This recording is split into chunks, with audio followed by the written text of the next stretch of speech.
Hey guys, thanks for joining. This is Railbird Radio, home of HRP Racing.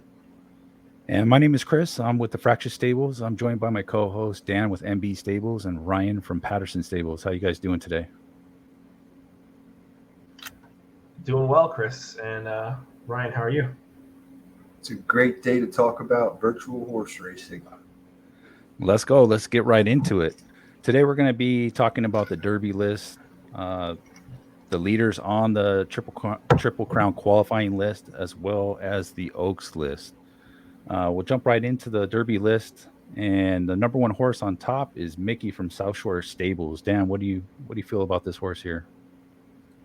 Yeah. So, the first thing that jumps out to me, it's like a horse after my own heart, coming from Proud Chai, one of my favorite sires, the sire of Clockwork Chai, who is one of the best horses I ever had, and Spring Lover as well. And Mickey's a horse who, when he started going on turf, that was really where he got his start at the graded stakes level. But the switch back to dirt's been really good for him. He won the Gotham. He won the Arkansas Derby. He's the only horse, I believe, who won two of these major preps. So that's it's undeniable that there's something there. He's he's doing no wrong. He makes his own trip. He has a lot of things going for him. I think that some people may overlook him because of the works, but you don't always need to have the fastest works to have the fastest horse. This is very true. And Ryan, it looks like his running style plays well. Looks like he can be up near the lead. He has some speed. He's gone a mile. He's gone a mile and an eighth. It looks like he can do it all. Right, and when I look at his page, a couple of things jump out at me. First of all, Skeleton Key, the broodmare sire, I'm noticing him all over the place. And the dam of the dam, Fine Prophecy, she earned 1,200 and was a fine turf router. You look at the first dam, she was unraced, but with a big time average winning distance of 7.61 furlongs. And if you look at the dam of Proud Chai, 7.68 furlongs is the average winning distance. 3 stakes winners out of that one. And just all kinds of pedigree here. It's a nicely bred animal. And Dan mentioned you don't always need the nicest works, which was something I was pondering today. The intangibles, we don't know what we don't know. And there's a lot that goes into this that maybe we don't see or can't see. And Mickey's getting it done. And one Yeah, thing I will mention before we move on is actually he did work really well on turf. It's really the dirt works that have been somewhat average for his level of running. He worked sub 135 on turf as a 2-year-old, so he has shown a lot of talent on turf. I mean, even if, let's say, for whatever reason the Derby doesn't work out, he's the kind of horse that's going to be the favorite in the Belmont Derby if he keeps training up and running the way he is. So he's a big Right? future. They say the good ones will run on glass. He's kind of like a virtual animal kingdom. Very much yeah, so. got a lot of options with him. 4 for 5 going long, so distance shouldn't be an issue with him. He's one to look out for. Ranked number second, we have changing times for GJC Racing Stables. Uh, he's the winner of the Bluegrass Stakes last out. Uh, what do you think about him, Dan? Yeah, I mean, we talked about him a little bit last time after the Bluegrass Stakes. He had a really impressive run there. Was able to sort of dictate his own terms, get into the race early, and um, settle off of the pace, which is a little hot, and come back and close. He's another one, just like we were just saying with Mickey. He started off on turf and was winning sprint turf stakes. I mean, talent is talent. Sometimes in this game, you're fast. If you're fast, you're fast. And I think the one question mark with him, since we've talked about how good he is, the one question mark I'll throw out is, does he really want the full 10 furlongs? He's a big horse, and he was really good sprinting. He almost won the Breeders' Cup Juvenile Turf Sprint. So usually, at least in style-wise, the same horse isn't an awesome classic router and a turf sprinter, but changing times could break the mold. Maybe he's just more talented. Right, and I love how big he is. In the rules, I believe it says the bigger horses tend to carry weight a little bit more easily than perhaps the smaller horses do. And from a pedigree perspective, we mentioned him a little bit in the first episode. If you take a look at the dam, she had one start, was unplaced, but through 5 foals, she's looking all right. And she's by Mr. Creepy, sire of a whopping 26 stakes winners. And she's out of milk and cookies with 3 stakes winners. And I know that she's throwing some route horses because I had her in quite a few pedigrees. Yeah, one thing I see here that caught my eye just looking at the past performances is this horse never lost by worse than 3 lengths in all his races. So, That was from uh, 12. yeah, yeah, it was. And that's the first race of this year for him. And, another one that looks like he's going to be very competitive and could be there if he can get the distance, like Dan said, could be there at the end. Rank number 3, I have Ocean of Wisdom, Nakamura Stables. This is a hard knocker that's always there. Horse that looks like he loves to come off the pace. What about him, Dan? Yeah, so what really stood out to me with Ocean of Wisdom was when everybody was talking about, oh, nobody can win from off the lead, everybody has to break first. He's a horse who's consistently been coming from behind and winning big races with, sometimes troubled trips. His last trip was pretty good, but he's obviously a really talented horse. Another one he's massive, 16.3 hands. And he's working amazingly. I think he's the fastest working miler in the field right now, or him and Mr. Pancake. Actually, Mr. Pancake has some good works too. But I have a lot of respect for him. And Nakamura's a stable who's won the Derby in the past, so he knows how to get it done.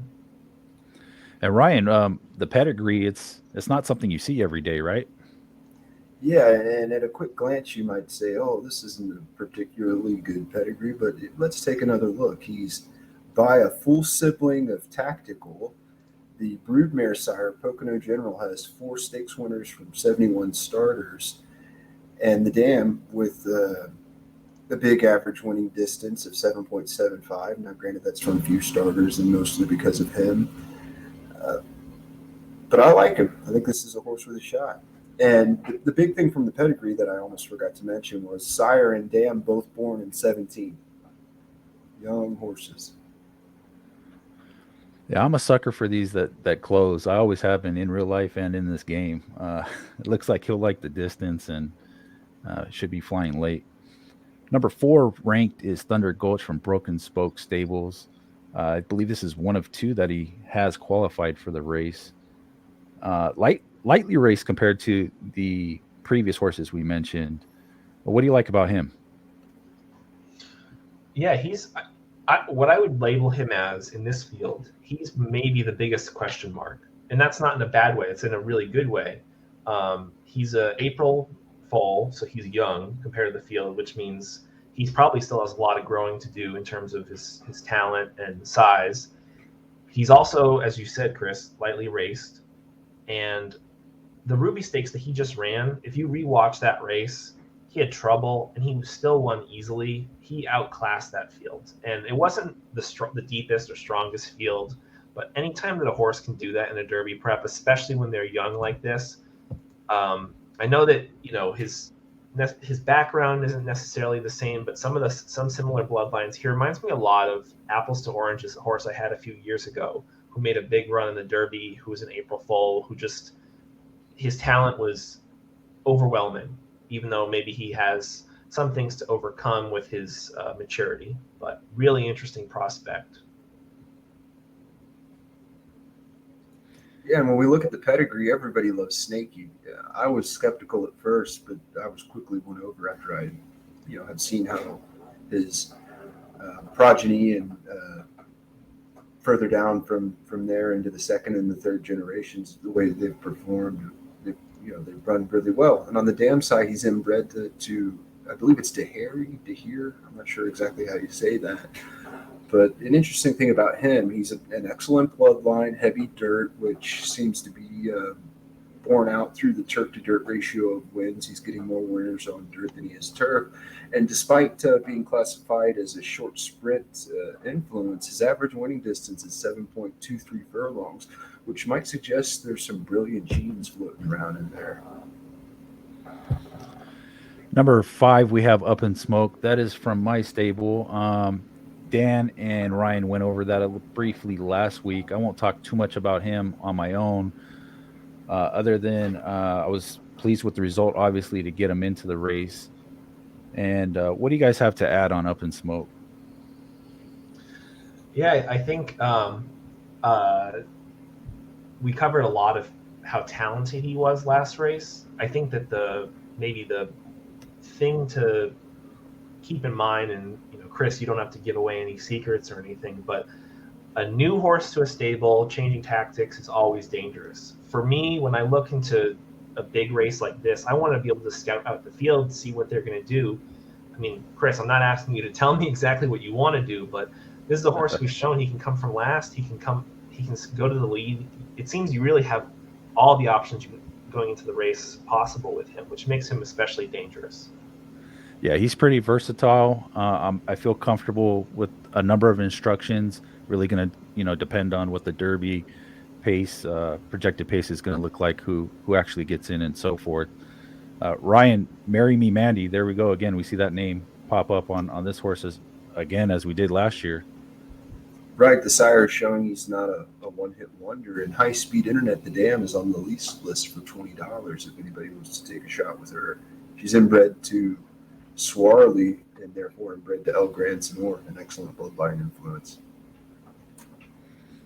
Moving on down the list to number 6, we have our first horse for Smokey Stover Stables. That's Shadow Police. She is the first filly we are reviewing today, and wow, the race record is phenomenal.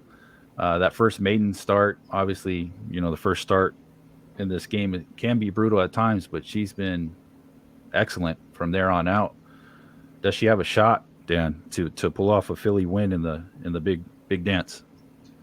Oh yeah, I think there's a lot of reason to think that she's the best filly who's been in this race in a number of years. And in the beginning of the year, when the fillies were winning at a really high clip, even in Derby preps, there was sort of this tone of, is Shadow Police even a good horse, or is she just exploiting some sort of glitch in the system of the game? But I think that as time has gone on, those other fillies aren't doing as well against the boys. They sort of, we'll talk about one more later on, but most of them didn't end up qualifying for the Derby. But Shadow Police backed it up, and even her Arkansas Derby, which admitted, I think Smokey would admit that was her weakest race so far, it was still very impressive. She didn't get the same trip that she did in the previous prep races that she did very well. So maybe Smokey could see a change in tactics there. But I think that she's really scary. I mean, the Rebel win and the LeCompte win, she dominated those fields. And the names, if you go into those races and you see the names she beat easily, I mean, those are the best horses in the Derby. So she's shown she can beat anybody in this field on any given day. She has an amazing breeding. State Police is one of the best sires, if not the best sire going in the game right now. So she should be able to run all day. There's a lot of positives about her, and really the only negative is that she got nosed out in the Arkansas Derby by the points leader. Yeah, that was an amazing race. I mean, no shame by losing by a nose there. Ryan, the breeding, what was Smokey thinking when he put those two together, that sire and the dam? Well, it looks like he's thinking what presumably he's always thinking: find the very best horses that I can. And, the saying, breed the best to the best and hope for the best. The second dam, Osmium, is a grade 1 winner. She won the Beldame. He's got her plugged up with Neon Wolf, a sire he raved about and who has had strong results. So the first dam is a young filly, Shadow Island, and so far so good. I love the height and weight of this filly. She seems to me to be perfectly built for what he's trying to do. Definitely a nice build, and obviously Smokey does have a ton of talent in his breeding shed, and that definitely helps him out. Moving on to the next one here, number 7, Mr. Pancake for Brian Arundel Farms. I know this is a horse that he was highly regarded for him, and obviously won first time out going 6.5 in a pretty quick time. Then came straight back in a state bred stake race, won that as well. Had a couple of difficult races too after that, but came right back in the Florida Derby in the mud. Obviously loved it, wire to wire. Can he pull that off in the Derby? Yeah. It's going to be tough. I can't remember the last time a horse went wire to wire in the Derby. I forget if Crypto Magic did, but it's been a while. I don't think on this engine. So, of course, we have a new race engine as of last year. So a lot of these horses are doing better on the lead, and I think that Mr. Pancake is the type of horse where he is an April bred who's light, has really nice conformation, and obviously really talented. Why can't he do it? If he gets the same trip he got in the Florida Derby, nobody's catching him. I mean, if you let this horse get multiple lengths out in front, clear, especially if there's any wetness in the track, he's shown that nobody's going to catch up to him. So when we in future weeks start talking about what are the pace factors, what are the race dynamics, he's probably the most important horse in the race to figure out what is he going to do. Brian showed his cards last time and said, I can play come and get me if I want, and you're not going to get me. So he's going to strike some fear into owners in this race and figure out, what do I do to keep up with Mr. Pancake? Yeah, I think Brian's going to be watching the weather report a lot coming up to the Derby here, especially with Pharaoh in the pedigree. It seems like Pharaoh gets a lot of great mutters. Yeah, I know Brian has been high on this horse throughout. I remember he kind of touted him to me before he debuted, and he beat some good horses in that race. I remember looking at that race and thinking, it's going to be tough for a first-time starter to do well in there. But sure enough, he beat him. He's got 3 stakes winners under 3 stakes producing dams, and it's the Kentucky Derby. There are so many horses that look great, and he's certainly one of them. Number 8, we have Pluxy from GDP Stables, and we reviewed that. Well, you guys reviewed that horse last week. You want to just recap what you guys feel about this horse one more time? Yeah, I think my main thoughts is GDP. If you want to keep it all secret and not work him long on dirt and show your cards, fine. But I'd love to see what this horse is working, because that race that he put on in the Santa Anita Derby was as good as any prep, essentially. I mean, maybe there's a couple horses that ran faster times, but his race puts him in the top of the field. Usually you want to see the works come around to it, but he really doesn't have to. I mean, he's proven it. And one thing that I noticed after the first recording of our podcast is he did run it a mile and an eighth before in a maiden race at Gulfstream, and the horse he got beat by that day, Penal Hockey Party from Marty Party, Ed from Marty Party, he knows full well that might be the best turf horse in the division, the 3-year-old division, or right up there with it. He's a phenomenal worker. And so the fact that Pluxy even got close to him in that race, going a distance, this is a horse that if he doesn't win the Derby, he should be in the Belmont, because he probably can run all day. That it just, his race results, everything about him is screaming distance, distance, distance. Yeah, the sire Z Great One, he's sitting in my shed right now, and I don't really use him much, and I probably should more often, huh, Ryan? Yeah, I like Z Great One. I've used him quite a few times myself, and I'm happy to have some young mares that are by him. And the pedigree is very exciting. When you look at the page, he's out of a dam that earned $358. He's produced 2 stakes winners, and GDP sent me an excited message and let me know that he tried out some of the lesser sons that she has, and he was pleased with the results. And those sons maybe aren't so fast, yet they're throwing horses that early days look like they might be fast. Well, to me, that says maybe those are recessive genes showing through. I'm not 100% sure that my understanding is correct on that, but if it is, to me, that says this horse might have strong recessive and dominant genes, which means this could be a nice sire. Yeah, and I just wanted to mention with Z Great One, I mean, he sired the Travers winner last year, right, with Great Cruise, and Carolina is also in the Oaks. So there's something brewing here with this stallion. He's only $5. I mean, that's definitely worth a look this quarter to breed to. If you're looking to breed a classic distance horse. And number 9, we have Individuation. All 3 of us are part of this horse, and I'll kind of give my little spiel real quick. Is obviously, Ryan, you bred this horse. We negotiated out a deal, and guess who swooped in and got him from me? All fair in the game, but it hurts a little bit to see this this monster. It looks like he might be your best shot, Dan. Yeah, I think he's my best horse in the race. I think Every Man for Himself, we'll talk about later, is good as well, but Individuation is the best talent. And yes, unfortunately, I didn't know that my friend Chris was buying Individuation. I saw the price tag. It was a time in my stable where I was desperate for talent, and I spent some days looking at his works, and I felt like he had everything I was looking for at that time, and I was willing to pay probably more than he was really worth at the time. But these toss-ups and the private sales go either way. I've been on the wrong end of some bad ones, most notably Quiver Pond. As an unraced 2-year-old, I was in a two-way draw and lost that one. That one still stings to this day. I know, Chris, you must not feel good about looking at the way Individuation's going now. No, but at the same time, I like the fact that Ryan bred this one. You've done a great job with him, and at least I know I was onto something there, right? And obviously, Ryan, you were onto something when you bred this horse. Talk a little bit about the sire and dam, and what made you put those two together. I was more or less just throwing stuff against the wall. Let's be real here. I took one of my daughters of Dawning, and for whatever reason, she seems to throw runners. Her first foal, I believe, was Flawless in Florida, who was fast, and I retired her early because I'm trying to kind of catalyze things by just injecting as many of those young mares into pedigrees as I can, and hoping that that'll help things bubble up a little quicker. And she's on the 4x4 to General Motors, a sire that I've really come to like. And as far as Jung goes, what I was trying to do there, Music Express is the dam of Uncle Ho, who is the dam of Horse of the Year, Atomic Twister. I believe he's Horse of the Year. He was Horse of the Year.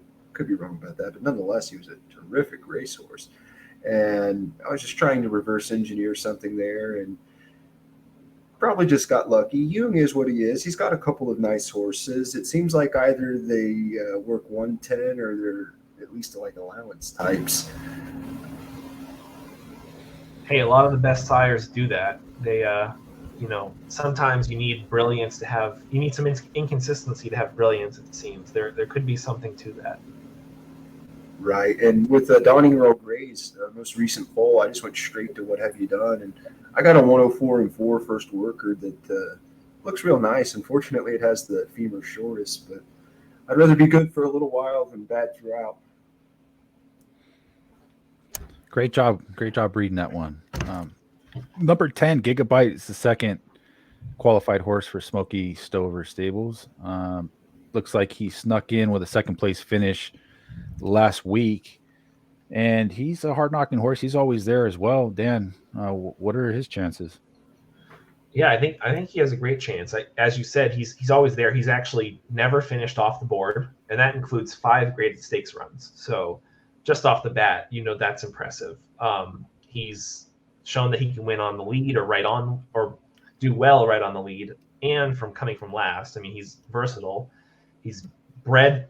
He has a regal breeding coming from a mare who's produced a graded stakes winner before him in Hot Summer, and then from the sire Con Artist, who's the runaway leading sophomore sire right now, and he was an amazing racehorse himself. I think that while many people are going to be paying attention to Shadow Police, Gigabyte might be the better threat for Smokey Stover. I'm sure he's thrilled to have gotten him into the Derby, and there's not really much else to say about a horse who always is right there in graded stakes races. Like, obviously, don't leave him out of your try. You know what I mean? Always there, and the breeding looks like distance is not an issue for him, Ryan. Right. You've got Gianna there as the second dam with 6 stakes winners and an average winning distance of 7.5 furlongs. Die Laughing, he's in the pedigree of How of the Hound. Isn't that right, Dan? Or am I mistaken? Yeah, I believe he is. Yep. Cherokee Sunset there's the dam sire. Anytime you see Cherokee Sunset there, man, what a sire. And we have Come to Papa, next qualified horse, ranked number 11th on the list, second qualified horse for South Shore Stable. Yeah, he gets a golf clap for that one. Two horses in the Derby. Way to go. Yeah, great year for him. Really stepped it up. This horse has some speed. It's definitely going to be part of the pace scenario, Dan. Yeah, absolutely. And another Proud Chai son. Proud Chai's not done. He's still producing big time runners, as we can see. And I think Come to Papa's the one horse who might keep Mr. Pancake honest, if that's the plan, because he's shown he can win wire to wire. He won the Withers wire to wire. Um, he, I mean, he works amazing. Works nearly 110 flat as a 3-year old right now. That's pretty incredible. So. Um, while we wouldn't look at his past performances, his works, and think distance, he's won going a mile and an eighth, and he has amazing speed.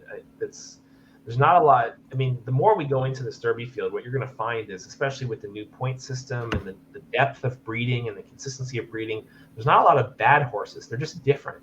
And so his difference of having that elite speed, where he might be faster at a shorter distance than any horse in the field, that could be a huge advantage in the Derby.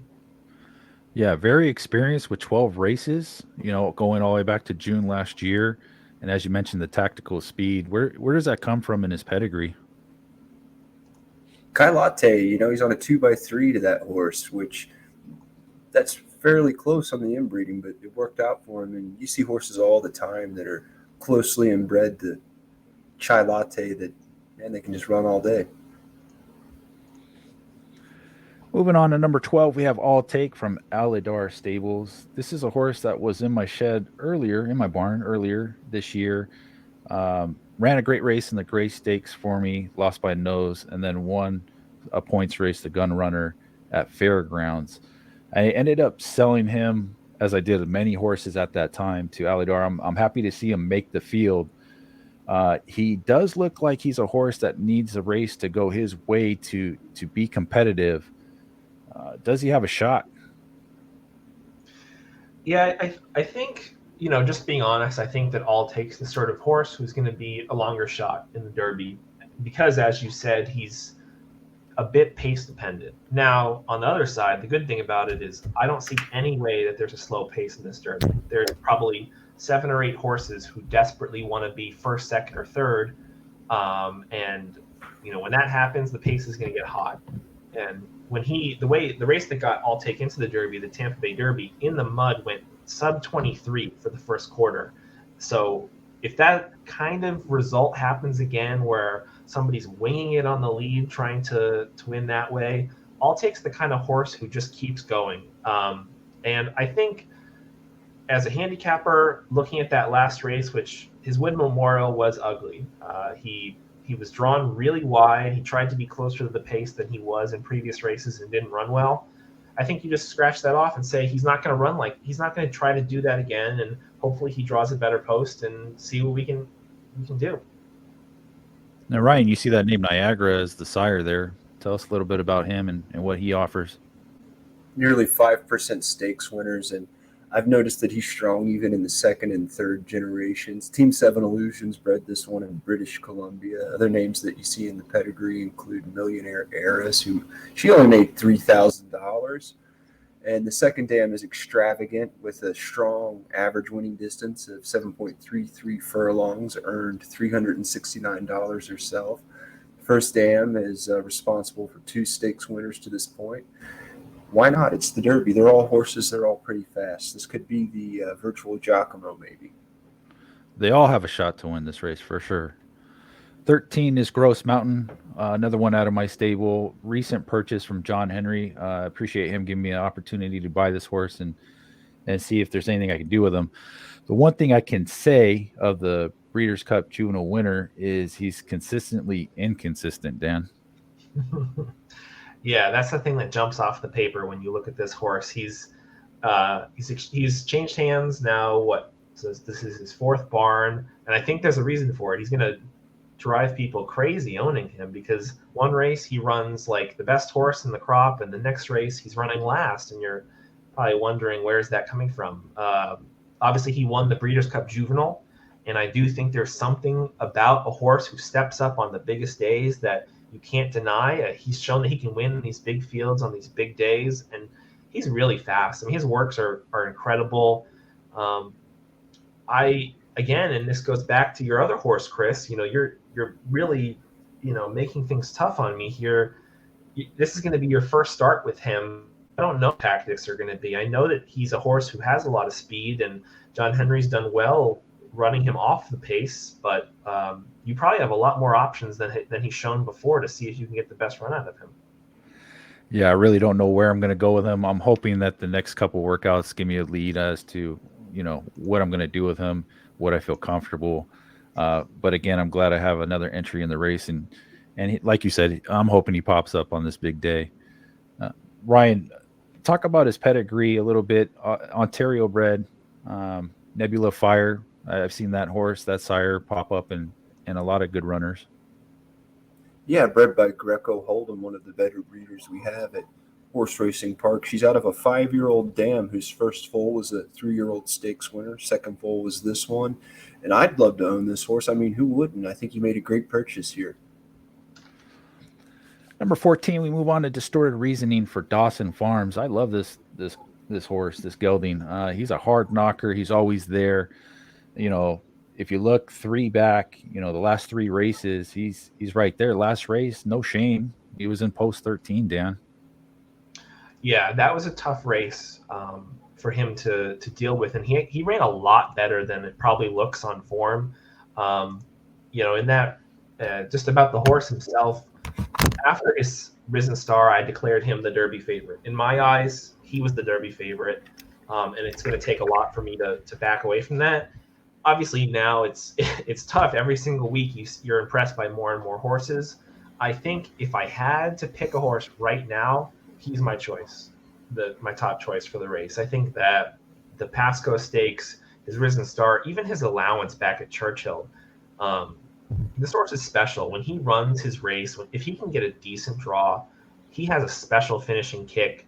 And that Sunland Derby, I mean, chasing a pace from the 13 posts, 3 wide, while his competitor Individuation on the inside is getting a easy trip, covered up. I think that it was just an unfair fight. And yeah, there might be some trouble in the Derby, but we can't know ahead of time who's going to be in trouble. And if this horse is not in trouble, watch out. Now, let me ask you, he's done great with Farrier as his jockey. Is he going to be able to pull that same jockey in this race? Yeah, that's a good question. What I would say, and I advise every stable that's going into the Derby to do this, is take a look at the new jockey formula and try to plug in the numbers as best you can. I know that it's got like 25 variables in it. It's not simple. I think there's a lot of calculations to do, but with a horse like this, he obviously has some earnings on Farrer, but I know that there's another horse in the race, I think Shadow Police, who has maybe even more earnings on Farrer. So some of those decisions, jockey to jockey, there's a lot of strategy in trying to figure out who are other stables going to choose at their top 3 choices in this race. Who do I have a realistic shot of getting? Because there's no random draw anymore. It's just who has the better number. And I know for myself, I've looked ahead on some cases, and the formula is coming out, 165 to 164, and I'm thinking, oh man, I'm 1 point away. Do I take that risk to put that jockey in my top 3? There's a lot of interesting decisions that stables will have to make heading into the race. Yeah, there's going to be a lot of jockeying for jockeys. So that's Sire, Positive Reason. I had him in my barn. Another one I let slip away. I try to do Dawson a solid by giving him an opportunity to get this sire only because I have his half brother Residue in my stable as it is now. Loved him. He's doing great things. Ryan, talk about him. First of all, shout out to Dawson Farms. This game is nothing without its players, and I love seeing new names on the past performance lines. First thing that jumps out to me is we have another 5-year-old first dam. Is that a result of some sort of sample or selection bias? I don't know. Maybe. Are those younger mares better? Maybe. I don't know. But this horse, why not? He looks great, like Dan said. Yeah, he's one of my favorites in the race. I'd love to see a win for him if I don't get it. Number 15, we have Dwindle out of your stable, Dan. I know you mentioned, weight loss and might be a contributing factor in the previous race, and he's shown sparks. Obviously, a big Bremson win, going 1 1/8, 4 back. Talk a little bit about him, what you expect, and where he rates for you. Yeah, so we talked about his inconsistency, his weight. I really think for me right now, that's what defines him. We talked about Gross Mountain being inconsistent. I think in a way, Dwindle takes the cake where it's, even with the same trip, the same position, race to race, he's going to run 5 lengths different. And yeah, that's not the best quality to have going into the Derby, I will admit. If I had a fourth horse qualified, he might be sitting on the sidelines, but I don't. So he's earned a shot. I mean, he's run some amazing races. I think you could argue his Remsen was the most impressive race by any horse in this crop, any distance, any surface, anything. The way he ran away from that field going a distance, I thought, oh, I have a Derby favorite here. But I've got to take a step back and consider, is it a tactics thing? Is it a training thing? And this is going to be one that I'm looking at the meters every day heading up to the race. Luckily, since the race, he's been gaining about 3 pounds a day. So he is gaining the weight back, but I have a lot of question marks about him. And for pick-em bettors, I would say stay away. Is this the Bob Baffert angle where you have the major runner and you got the real quiet sitting in the wings? He's going to show up and run a Remsen race. If there's 3 furlongs left and I see Dwindle pushing horses aside and starting to roll, then if that Remsen Dwindle comes back, he's winning the Derby. There's no question about it. If that same horse who could run that race comes back, he's going to win the race. But I think there's a less than 5% shot that happens. I mean, we'll see. I'll feel a lot better if in a week or so he starts working and his workout times are back to some of the good times he was hitting as a 2-year-old. I think the one thing that hasn't been inconsistent recently is I've been consistently disappointed with his workouts. It seems like I have to train him up to a workout the way that you might think you'd have to train a horse up to a race, which at horse racing park tends to not be a thing. Horses usually are more consistent in their workouts. So does he have a shot? I mean, he'll be in the field, so he has a shot. But I'm pretty frustrated with Dwindle right now, as you can tell. Fair enough. Now, his sire, Ryan, he was on the Triple Crown Trail as a 3-year-old as well. He was, and yet another young page. He reminds me of Mickey just a little bit, both being out of strong turf routers. Now, is the fact that we're seeing so many horses by young sires and out of young dams, is that a result of people predetermining that that's what needs to happen? Or is it in fact the case that those sires and dams are better? I don't know. I don't think anyone can truly say that they know, but it's definitely jumping off the screen. Number 16. Go ahead, Dan. One last point on that point, Ryan, just because you bring it up. One thing I will say is when I first joined the game, what I noticed, what I thought was weird was, we're still building in this game. We had a lot of autogen horses, a lot auto-generated, right? I don't know how you pronounce the shortened version of that, but we had a lot of AGs in the game, and I always felt like there's this opportunity to keep growing pedigrees. Thoroughbred racing in real life today is hundreds of years of selective breeding. I felt like when I joined that we were in the infant stages, and I think that over time, what people have noticed is the more generations of very solid, talented horses you can put into the pedigree, the better your horses are going to be on average. And yeah, you can get a freak great horse from an autogen, but when you have 5-6 generations of talented horses, it just seems that you have a better hit rate and there's a higher peak capable. So yeah, maybe it's because people want to push the generations further, Ryan, but there's definitely something to it. Right, and the thing I've noticed with that, I was lucky to have Angry again throw a couple of very nice horses from his last crop or two. He's like 18 or 19 years old. And the thing I've noticed, they'll have really nice pre-race works, but they can be wildly inconsistent. And it seems that perhaps when you get them back in, let's say, maybe the 3rd or 4th generations, it shores up the consistency. And again, I'm speculating. It's a great point. Dan, we got your 3rd entry, Every Man for Himself, ranked number 16th for you. He's in the race, and you want to talk about speed. This guy has tons of it. Obviously, great pedigree. Ryan will get into that, but I don't know. He might be your best shot. Yeah,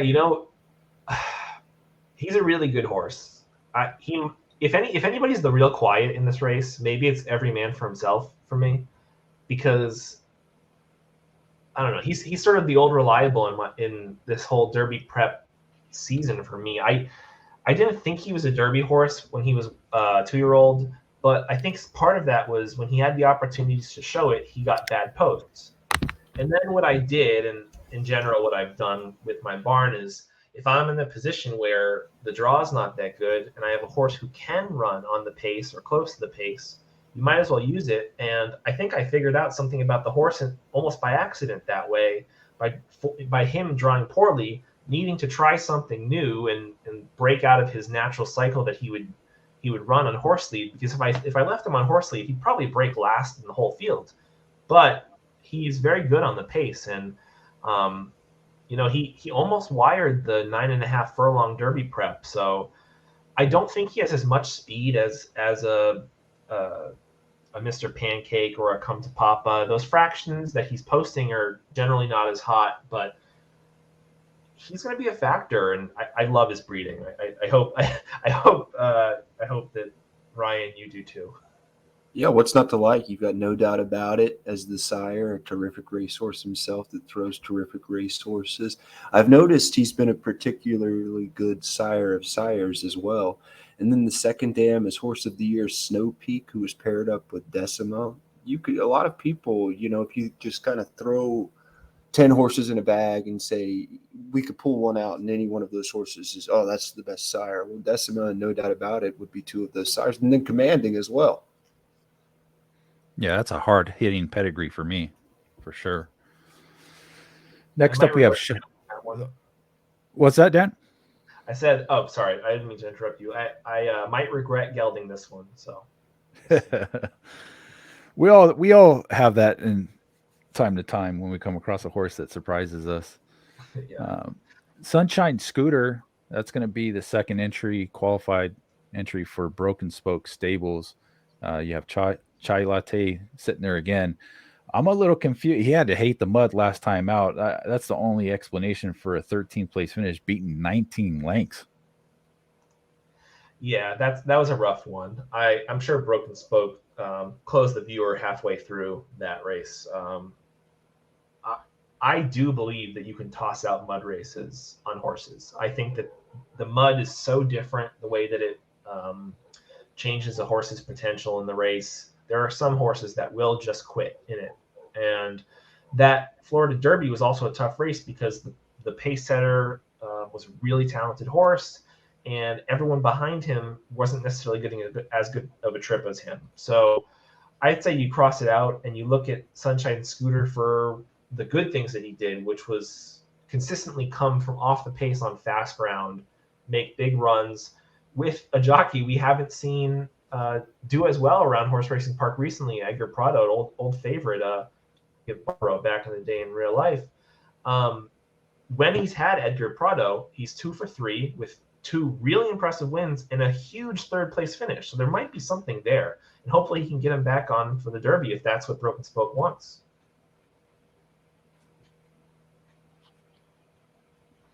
Yeah, you have to like the pedigree. It's interesting to see Broken Spoke go back to Chai Latte, who I think a lot of people may pass up these days just because he's in so many pedigrees. It gives me a headache sometimes trying to find sires for mares with Chai Latte in the first, second, third, and fourth generations. But there's a reason he's in those pedigrees. He's really good. Yeah, I would say one of the most influential sires that have been in this game.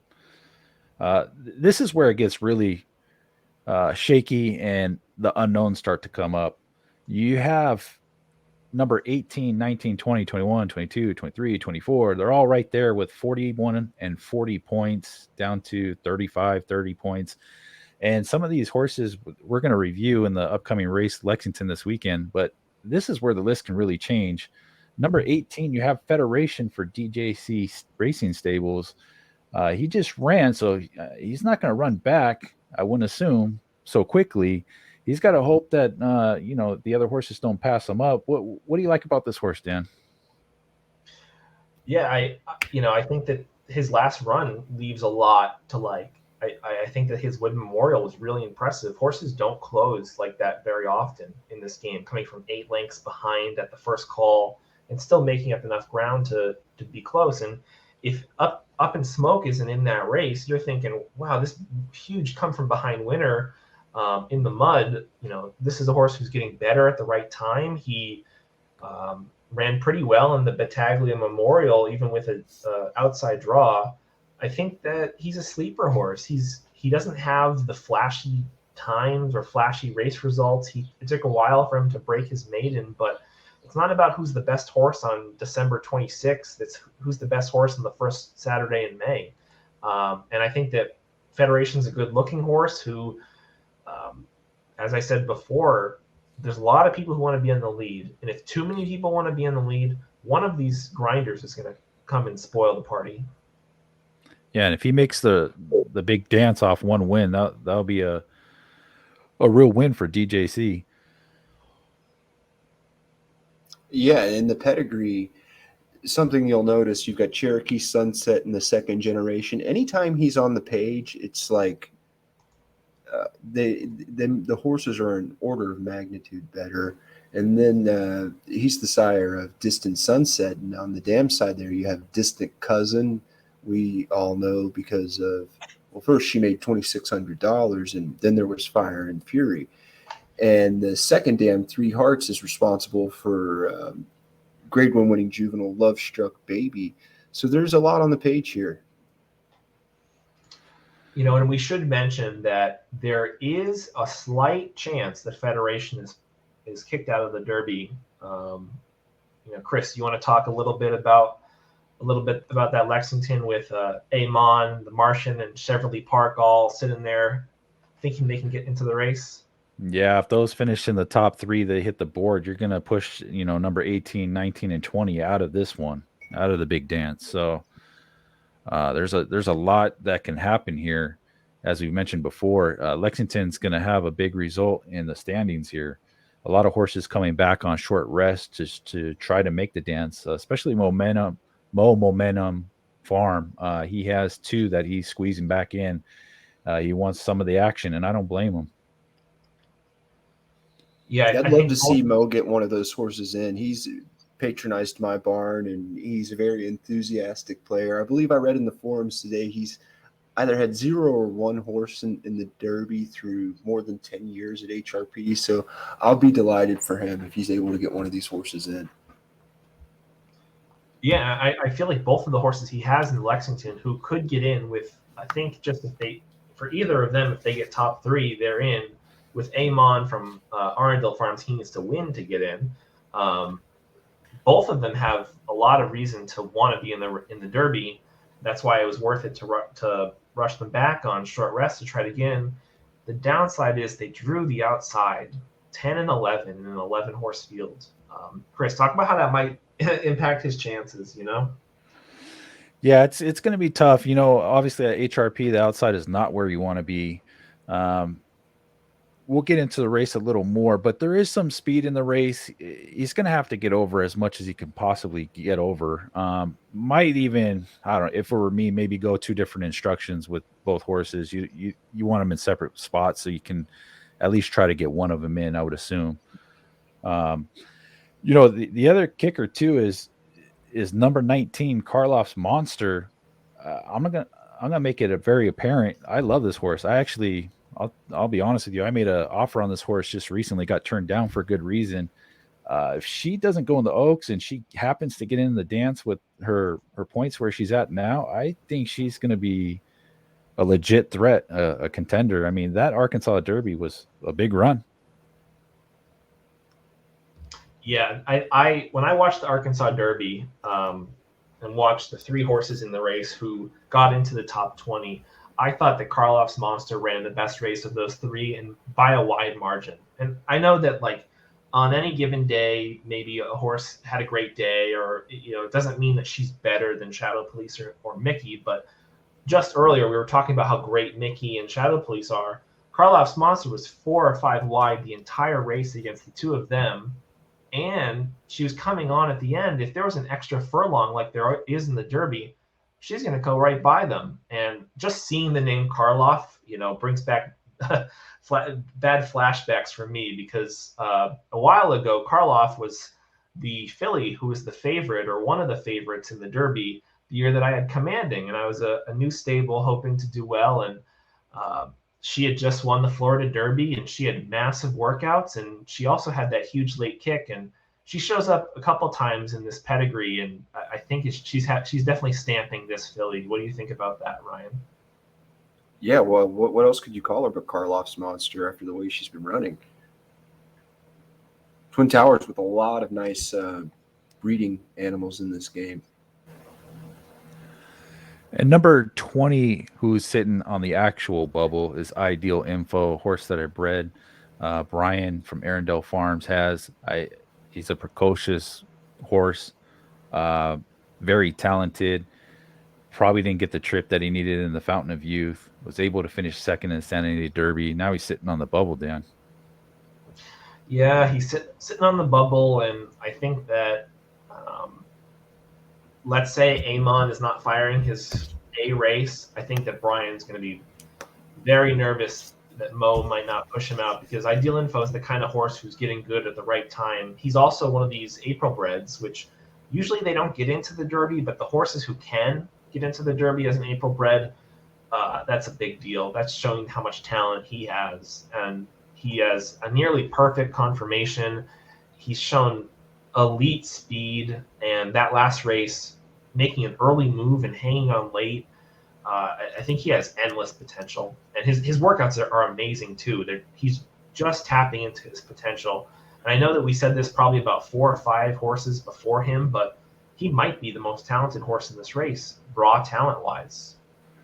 Yeah, I agree. That 110-1 and 123 flat workouts, that proves it, right, Ryan?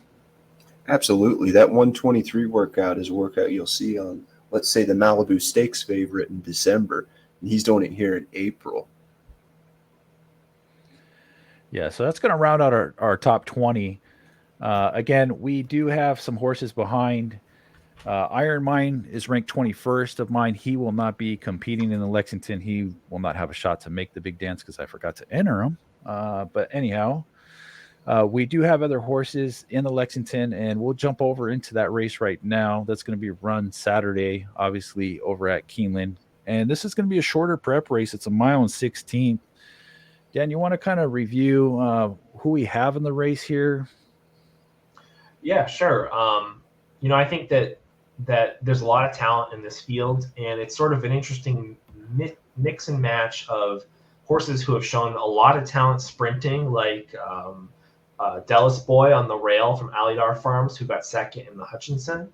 My own horse, Kalaguska, just won the Ocala Sophomore Sprint Stakes.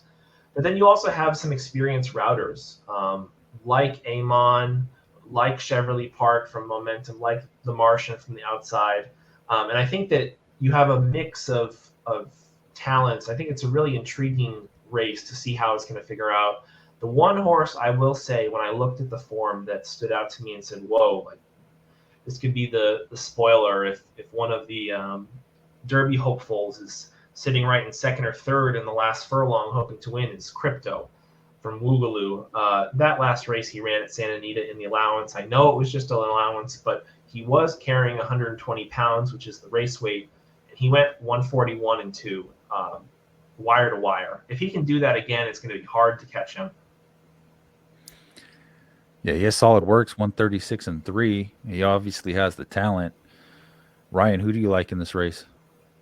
I'm not sure that I can say there's one that I like, but what I do notice is we've got a couple of horses coming from the Sunland Derby, and I'm curious to see that form tested because of Individuation, who was the top juvenile in my barn throughout. I always thought very highly of Individuation. That's why I held him for as long as I did. But, you and I negotiated a sale where I was going to move a package of some of my better horses, and that's when it was time to say goodbye. But Individuation, I've always loved. I think he is the best horse maybe in the crop, maybe not. We'll see.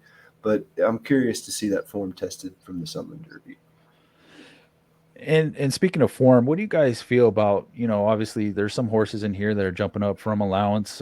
We talked about that allowance win and smaller stakes, but then you also have the hard knocking horses that are coming out of the big races, the prep races. You have the 9 out of the Sunland Derby, like you mentioned, the 10 is out of the Ruby Stakes, the 11's out of the Florida Derby. I mean, how do you think that affects the race, and does it matter that they're different class level of horses versus the ones coming out of the allowance races? If I could jump in first, I would say no. I don't necessarily believe there is class at HRP just because there are so many good horses and so few places to run them. You'll see terrific horses running, in 1X races that perhaps the owner just doesn't want to pony up the big entry fee for the stakes races, and fair enough. It's tough to win those races, and you can run through a lot of money very quickly if you don't strike gold. So you see great horses, and even in claiming races, you see very nice horses. Yeah, I agree with a lot of what you're saying there, Ryan. I feel like class, as the way it's defined, at least in real racing, is very different here at Horse Racing Park, mostly because of how similar horses are from each of the levels. I know for myself, there have been many times where I've claimed a horse and put them right into a stakes race, and going off of workout times, race times, and perceived talent, there's a lot of reason you can make that jump. I will say that the biggest difference between allowance racing and stakes racing tends to be the weight carried and the number of horses in the race. So the type of horse who will do well in a big, important allowance race that has a lot of weight probably will translate better to a stakes race than one who's doing that same impressive running with a 4-horse field. Absolutely. And another big difference could be the gear shifters. We have our mainstays in stakes company, Maximilian Farms, Fractious, MB, Nakamura, Arundel. I'm sure I'm leaving multiple people out. That's just off the top of my head. And it's, you guys are wily. You know what you're doing. You know how to calculate a chance. And you can have, let's just put it this way. I would have more faith in a horse running for either one of you that maybe is a lesser horse than for somebody that maybe doesn't have the experience. I think operator error can be a factor without a doubt. Yeah, a lot of things at play there. I'm gonna put both of you guys on the spot. Dan, does Mo from Momentum get in the big dance? Man, you know what I'm going to say? I think he gets one in, and I think he gets the Martian in. And here's why. The Martian is, he's a horse who's been talented for a while. I think that he's a horse who can stay near the pace but doesn't need to be on the lead. And in this race, there are some horses that I think, and I don't want to get, I'm in the race too. I want to win. I don't want to give it away to anybody, but there are some horses in the race who are going to go to the lead, and they're going to gun it to the lead. And that might spread the field out enough for those post 10 and 11 to sort of work their way in. I think it'll be tougher for Amon to win the race to get in, because just winning a race is much harder than second and third. But I'm going to predict that the Martian sneaks in, gets a third place, and is in the Derby. Nice, I like it. Ryan, give me the winner. Give you the winner, Amon. You heard it there first. So Amon's going to go to the big dance. But I hope that I'm wrong. I would really like to see Momentum get one. And, I know that Brian's already got one or two at least. But all things being equal, sentiments aside, I like Amon. Yeah, definitely be exciting to see how this plays out this weekend. So that is the recap for our Derby. Due to time constraints, we're not going to be able to get to the Oaks. We'll save that for next week. We can review that. Hopefully you guys enjoyed the recap of the Kentucky Derby qualifying list. I did want to do one more thing before we leave today, especially for the newer players out there, and obviously for the the experienced players. Quick little review or tutorial is always good, and I'm always down for that. Dan, you want to go over one of the more important aspects, especially this time of year with all the 2-year-olds. We're all breeding and we're racing them, and we want to get the best times, the best workouts. We want the fastest horses. What gets us there? Yeah. So, and like, I think that each week it would be fun to have this sort of segment where it's like a new nugget of training, something to look forward to. Or you may not have a horse in the Derby, so you don't want to listen to us talk about 20 horses, but everybody's training horses and trying to get the fastest ones out there. So I wanted to talk about an interesting thing that happened with one of my 2-year-olds today, named Swift Maneuver, who is a filly from Tactical, my new sire, and out of a mare Elegant, who's a really talented racehorse. And what I want to talk about specifically is ads testing. And ads testing is one of those things in this game where there's no right way to do it. It's unpredictable. It's difficult. Sometimes you need to retest. And do you test before a race, after a race, what distance? There's so many options, but I wanted to sort of walk you through what I've done so far with her and what my plans are for the future. So, when we first step up to the 5 furlong works, that's when I first feel comfortable ads testing at all. I think that anything shorter than 5 furlongs, you're not really seeing the horse's full capabilities, so you can't get a fair assessment of if they like that addition, whether it's Lasix, blinkers, anything. I know that some stables look at it and say, hey, if blinkers added speed at 3 furlongs, that's a good thing. But I think you have to also consider that it's easy for a horse to do well in a 3 furlong race if you added a little speed. It's harder for that to translate to the 5, 6 plus furlong races. So you want to test at a distance that matters for you. I know some people test at a mile. I usually test at either 5 or 6 furlongs, and I usually test after a race. So with Swift Maneuver, I tested her with Lasix, Butte, and Shadow Roll before the Del Mar trials, and none of them improved her time. So I didn't know what to do. She had worked 101 breezing with nothing on, and then she works 101 and 3 with Lasix, 101 and 2 with Butte, 101 and 3 with Shadow Roll. It seems at the time that she may not like the ads, but I never want to assume that a horse doesn't like the ads. So I wanted to wait until she raced, and the next sort of big surprise happens, which happens all the time with 2-year-olds. She comes back out of the race and put in a pretty nice breeze of 114 over 6 furlongs at Santa Anita. And these are public works now, so you can see this. I changed nothing. I waited a week. Maybe she was still tired from her debut race where she did win, so she did run hard. But she improved a full second with no difference in add-ons. So now I have to take a step back and say, hey, this is a 2-year-old. They're still inconsistent. We don't know whether the ads are going to improve them or not unless it's clear.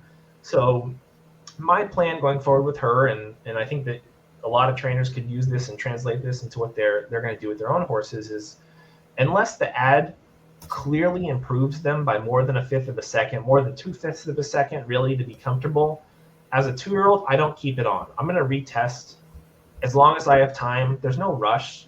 I mean, ideally, I'm hoping that Swift Maneuver is going to be a kind of horse that could compete in the Breeders' Cup Juvenile Fillies, and that's not for 7 months, or the Oaks next year, which is in 13 months. So I have plenty of time to test and retest, and just today's work reminded me of just how inconsistent these 2-year-olds are, and don't be afraid to retest your ads, because you might find that something you tried as early as a 2-year-old actually is working a lot better now that they're more mature. Thanks for that, Dan. You have anything to add for that, Ryan? Absolutely. Ads testing can be very difficult, especially when the horses are young, because they're growing and they all have different maturation rates. Some horses can fire up a big work when they haven't been out of the barn in 2 weeks, and other horses will kind of peter out in the last furlongs if they haven't been out in a week or however long of span of time. I think it's good to retry with older horses. I had a lot of success with blown coverage. Choppy Ink added him to the private sales list, and I was just bored, so I grabbed him for $20, and I retested his ads and discovered that, he actually likes blinkers, and he went from a horse that couldn't hit the board in allowances to breaking the track record next out. And I think the difference may have been that when whoever tested the ads on him, Dan, it may have been you because you bred the horse. When I did it, he was fully mature. And you want to be careful not to work horses when they haven't gained weight. You want to watch the spacing. A lot of times I'll notice that for whatever reason, I was bored and I worked a horse on 4 days rest and he didn't need to work that day. He was underweight or whatever. And I tried the ad and said, oh, he doesn't like that ad. Well, no, actually, I was just a knucklehead giving him a work when he didn't need it. And then I'll try it again under proper circumstances. No, actually, he does need it. Yeah, exactly. There's a lot of variables, obviously, testing ads, and I'm the first one to say I need to test them more than once. I typically just test them one time and move on, but moving forward, I'm going to be retesting. I have to figure out what that timeline looks like, when the best time is for me to retest and go from there. I'm sure. Yeah, the difficult thing about that is it's so time consuming, and you want to be racing them. It's not horse working park. Yeah, of course, and especially when you're breeding 150 per quarter, it gets pretty tough. It can take all day to train them and separate them and whatnot. Obviously, these things probably raise a lot of questions. We do have a Gmail email that you can send feedback, questions, suggestions. That's going to be railbirdradio@gmail.com. Feel free to send us any input, feedback that you may have, any questions. I know the forums can be a little toxic at times, so feel free to reach out via email and we can get to your questions. If you'd like to join the show as well, please feel free to reach out and say, hey, I want to be a guest. We'll get you on immediately, and we hope to have everybody join us, have a roundtable and whatnot. So next week, we'll be reviewing the Oaks qualifying list, which is pretty much set already, and reviewing the Lexington results and see where the Derby list ends up. Until then, let's race. You guys, I appreciate you joining me, and I'm glad I was able to join you guys this time. I appreciate you guys kicking off the first episode, and I look forward to talking horses with you next week. It's been fun. Looking forward to it.